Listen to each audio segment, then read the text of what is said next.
ये लीजिए आपका लंच। और हाँ, खाना टाइम से खा लेना। ठीक है, तुम भी टाइम से खाना खा लेना। और हाँ, पापा जी के लिए कुछ अच्छा सा बना लेना। ठीक है, मैं चलता हूँ।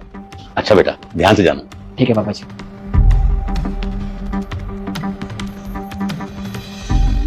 बेटी, तेरी तबीयत तो ठीक है ना? हाँ पापा। तू मेरी वही बेटी है ना, सुमन? हाँ पापा, मैं आपकी बेटी सुमन हूँ। क्यों, क्या हुआ? सच बता, तू सुमन ही है ना? क्या हुआ है पापा, क्यों आप बातों को घुमा रहे हो? तुझे याद है तू शादी से पहले कैसे रहती थी? सुमन, अरे उठ जा, काल नहीं जाना। उठ जा मेरी लाडली, 11 बज गए हैं। नहीं पापा, अभी और सोने दो। 11 तो बज रहे हैं अभी। अच्छा, सोना है ना तुझे, तो सो फिर। ये मेरी वही सुमन बेटी है जो 11 बजे तक सोकर नहीं उठती थी। तुझे याद है, तुझे बेड पे ही चाय चाहिए होती थी, तुझे बेड पे ही नाश्ता चाहिए होता था, तुझे बेड पे ही सब कुछ चाहिए होता था। और अब देख, अभी सुबह के 11 भी नहीं बजे हैं और तूने सारा काम कर लिया। सास ससुर को नाश्ता भी दे दिया, उनको दवाई भी दे दी, दामाद जी को तैयार करवा कर उनको लंच देकर ऑफिस भी भेज दिया। मुझे तो बिल्कुल विश्वास ही नहीं हो रहा है कि तू वही मेरी बेटी है। हाँ पापा, मैं आपकी वही बेटी हूँ। और हाँ, मैं मानती हूँ कि शादी से पहले मैं थोड़ी नटखट थी, बहुत शैतान थी, लेकिन मेरे ससुराल वालों ने मेरी गलती पे मुझे डांटने की बजाय, मुझे ताना मारने की बजाय, आप लोगों से शिकायत करने की बजाय मुझे समझाया है। मैं ये बात धीरे धीरे समझ गई कि जब जिम्मेदारियां आती हैं तो समझदारी अपने आप आ जाती है। अब आप ही देखो ना, मेरे ससुराल वालों ने सारी जिम्मेदारी मुझे दे दी।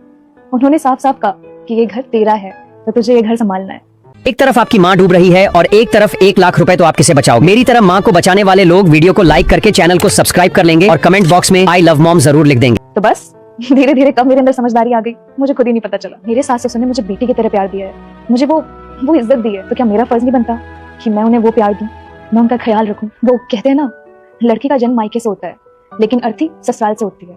दोनों ही लड़की का घर होता है, लेकिन ससुराल में लड़की की जिम्मेदारी होती है कि वो अपने सास ससुर का ख्याल रखे। और पापा, मैं आपसे वादा करती हूँ कि आपकी ये बेटी आपके सिर को कभी झुकने नहीं देगी। क्या हुआ पापा, आप रो क्यों रहे हैं? नहीं बेटा, मैं रो नहीं रहा हूँ। ये तो खुशी के आंसू। जब मैं यहाँ आ रहा था तुझसे मिलने के लिए, तो मेरा मन ना बहुत डर रहा था। मैं ये सोच कर डर रहा था कि शायद मेरी बेटी के सास ससुर मुझसे तेरी शिकायत करेंगे। लेकिन बेटा तूने ना अपने बाप की इज्जत रखी। हर बेटी अगर अपने सास ससुर को माँ बाप समझे ना, तो कोई सास ससुर भी नादान या पागल नहीं होते। वो भी अपनी बहू को अपनी बेटी समझते। शाबाश बेटी, शाबाश। आपको क्या लग रहा था कि मैं 15 से 20 दिन में वापस अपने घर आ जाऊंगी? नहीं बेटा, अब आपकी बेटी 10-15 दिन के लिए आपके घर आ रही है, आपको परेशान करने। जो काम प्यार से समझाने से हो सकता है, वो काम डांटने और मारने से कभी नहीं हो सकता। तो हमेशा पहले प्यार से समझाना चाहिए।